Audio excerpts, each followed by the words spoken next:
So good afternoon, everybody. It was hard to leave that $3 million contract, but I had this hankering for camping. So I figured, hey, what the heck, let's give this thing a shot. So much good stuff to be thankful for. Number one, I'm really, really thankful for the opportunity to be standing up here before you today. It is a tremendous opportunity for myself and my family, and it's not something that I take lightly. There's just so much to be thankful for. This business is great. The industry is growing. We're seeing really, really great things happening. And for me, one of the things I love most is the fact that we get to create memories and help people do that every day that they stay at your parks. And I think there's something very, very special in that. So, let's introduce you to my family. My wife of 13 years, Candy, certainly my rock and absolutely my better half. There is no doubt about that. And then our twin 6-year-olds, Trayson and Madison. And in case you're wondering, one of these kids does like to do her own thing.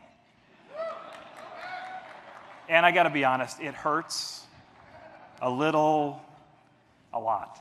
But I'm working on it, and we'll see where it goes from here. But I'm optimistic she'll bleed purple at some point in her life. The good news, though, we won this game. And Aaron Rodgers, we don't have to face him the rest of the season. I'm sorry, Packers fans. I apologize. This summer, we had a great opportunity to go to the Mount Rushmore KOA Resort at Palmer Gulch, and we made some memories. It was fantastic.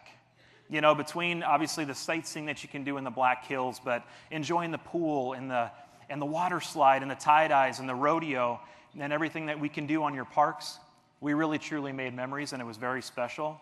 And it's one of the things that I love most about being on this stage and working with you. Our goal as a family is to take 1 or 2 trips every summer, continue to experience the KOA system outside of work, and continue to build those memories, and just see how much passion you put into your business to allow that to happen every day. So my career is pretty simple. It's kind of a tale of 2 industries. I did play golf professionally in the early 2000s, and after that time had kind of seeded, it was time for me to figure out what I wanted to do when I grew up. And I thought the most logical choice was to segue into the operations side of golf. So I turned PGA professional. I did become a card-carrying member. In fact, I showed it to a few folks last night. And I went to work for a home builder, Toll Brothers. In 2011, we had a life-changing situation. We found out we were going to have those twins. We were living in Raleigh, North Carolina at the time, and we had to make a choice.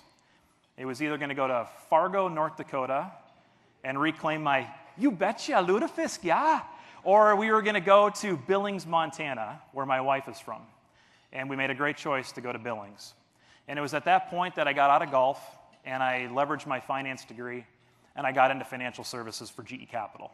That lasted a little while, about 6 years, and then they had this great decision to sell Capital. I don't know if you've seen the stock price, but it's not pretty. Anyways, we move on. KOA is now my opportunity, and I'm extremely excited to be up here. And as I draw parallels between my career and what I'm doing today, golf is absolutely the most relatable. You know, we talk a lot about a master plan when you go to work for a home builder and how everything is going to come together. There's value in dirt. You guys know that. You put beautiful sites on that dirt every day, and you sell it, and you command a price. Well, we did the same thing. And from a guest services model, we had warm welcomes and fond farewells. And one of the ways we did the warm welcome was by putting beautiful spec homes at the beginning of our properties, of our golf courses, our communities. And the reason is because we wanted to show people what they were buying into. And as I've traveled from KOA to KOA, I know you guys do the same thing. I see beautiful deluxe cabins. I see beautiful patio sites as that entrance, that beacon, to let the guests know where they've arrived and what kind of experience they can expect. So devil's in the details. As I look at this picture, this was the club that I worked at down in Palm Beach Gardens, Florida. Beautiful edged water hazards. The edging around the bunker is crisp. The sand is smooth. The grassy transitions from the fairway to the rough are perfect. Got this beautiful retaining wall as you hit your approach shot into the 18th green, our signature hole, and it's all built against the backdrop of a 60,000 square foot clubhouse. I tell you this is because that's the experience we were selling. We had the warm welcome with our spec home, but as they finished their round, we wanted every member and guest to know as they left exactly that memory and that experience we wanted them to carry with them over and over and over again. So I bring this up because I think the more you can sell your experience, the more people resonate with your brand and you build that brand. And as you build it, people become less price sensitive. And whether you're selling $1 million home, hey, that's great. Or you're selling the campsites like we do today and you guys are making tons of money on a day-to-day basis. It's really comparable. It's really relatable. And that's the beauty of selling the experience and building a brand. Another thing that I love the hustle of merchandise. I enjoyed setting plans for a 12-month sales period, determining what I was going to do, how much average inventory I might need to carry, how many times I might need to turn that inventory, and then backing that into a buying plan to know how many vendors I'm going to carry for ladies' merchandise and men's merchandise and clubs and all that kind of good stuff. But it's another revenue source, and it's a serious revenue source.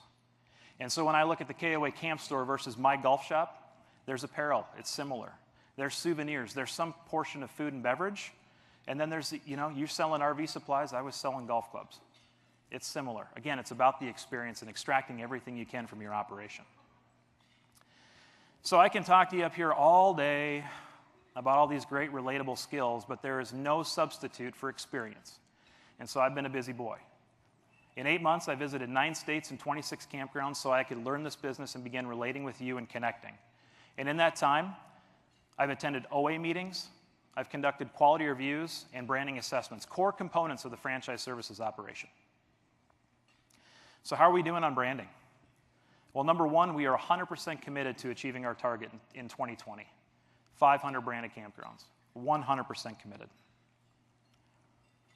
And since 2013, we're at 9 times more branded campgrounds than we were then. That's 283. We've got 55 more that are going into the directory this year that are going to be putting a sign up in early 2018, taking us to 335 to 340. We think that's powerful. Good momentum.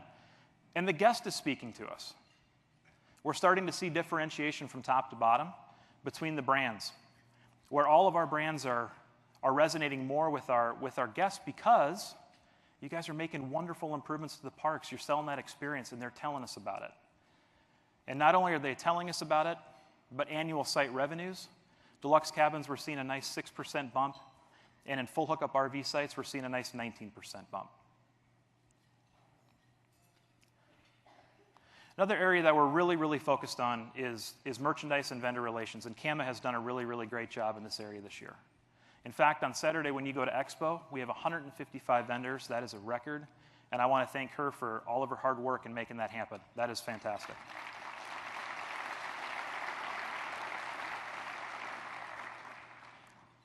I think there's a great opportunity in merchandise. Some of the programs that we have today, Home Depot, we're seeing $106,000 in annual sales so far this year. That's about a 12% savings per ticket. Areas that we're seeing good sales from, decking, decorative and holiday materials, air conditioners, refrigeration and irrigation, things that you're using on a day-to-day basis on your parks. Another area that we're focused on is signature merchandise. And this year we partnered with a great vendor to roll out some really great commemorative collectible magnets. And 60 KOAs participated in that in this year, and we're hearing great feedback from not only the campers, but also the campgrounds. So more of that to come in 2018. Another thing we did this year on the merchandise front were videos. We partnered with an expert named Paco Underhill. And we put together a course catalog of 4 things on KOAU Online. Just a quick shout out to Stacy Huck. She manages all that. She does a great job in putting these things together. And we've got a really, really great product catalog. If you haven't checked these videos out, I highly recommend it. Very simple, practical tips, good tools for you and your team to really take a look at. Excuse me. So let's take a look at a video of one of these things so you get a flavor for what they are. Hi, I'm Kama Humphrey, Vendor Relationship Manager for KOA. Welcome to our series of merchandising videos. I'm standing here with Paco Underhill. Paco, how do you introduce yourself? You know, Kama, I tell people that I'm a refugee from the world of academia. I used to teach in a doctoral program in environmental psychology 30 years ago. Today, I run a consulting firm that tests prototype stores. And you know what? We are going to do a little series about how our broader KOA family can get a little more out of their retail operations. So again, take some time. Go out and take a look at those videos. Again, they're very practical, good tips. Paco is an expert. He's written books, and I think you'll get something out of them. In 2018, we're going to continue to look for ways to refine our support on the camp store. There is a ton of wonderful innovation going on in the system right now. And we want to continue to celebrate those moments and collect those common denominators, pull them together into a meaningful resource for you. Things like registration areas and fixtures and lighting and flooring, those components that we can long-term give you an idea of how to schedule that project to make those changes in your store and ultimately set the stage for better sales. Work camper. Staffing is a big, big deal. 1,906 work campers this year, 464 campgrounds participated in the program, 813 total active jobs. That is a program that has demand. But I think we can do a little bit more. We worked with the FAC this summer in August. We try to answer two questions. How do we increase membership? And how do we find better, more qualified employees? The first thing we want to do is we want to refresh the website. Excuse me. What you see here is a mock-up. It's going to be great. We're going to get this live in 2018, but it's got a wonderful look, feel. If you know what this website looks like today, this is a huge, huge upgrade. And it's going to give us an opportunity to put meaningful content in front of future work campers and educate them on what it means to be part of the KOA culture. We think that's a big deal. In addition to that, we're going to continue to work with the website developer to launch a backend that integrates with KOAU Online and make those resources available to them. And before we do that, I want to show you a video that we worked on this fall that helps educate the work camper on what it means to be part of KOA.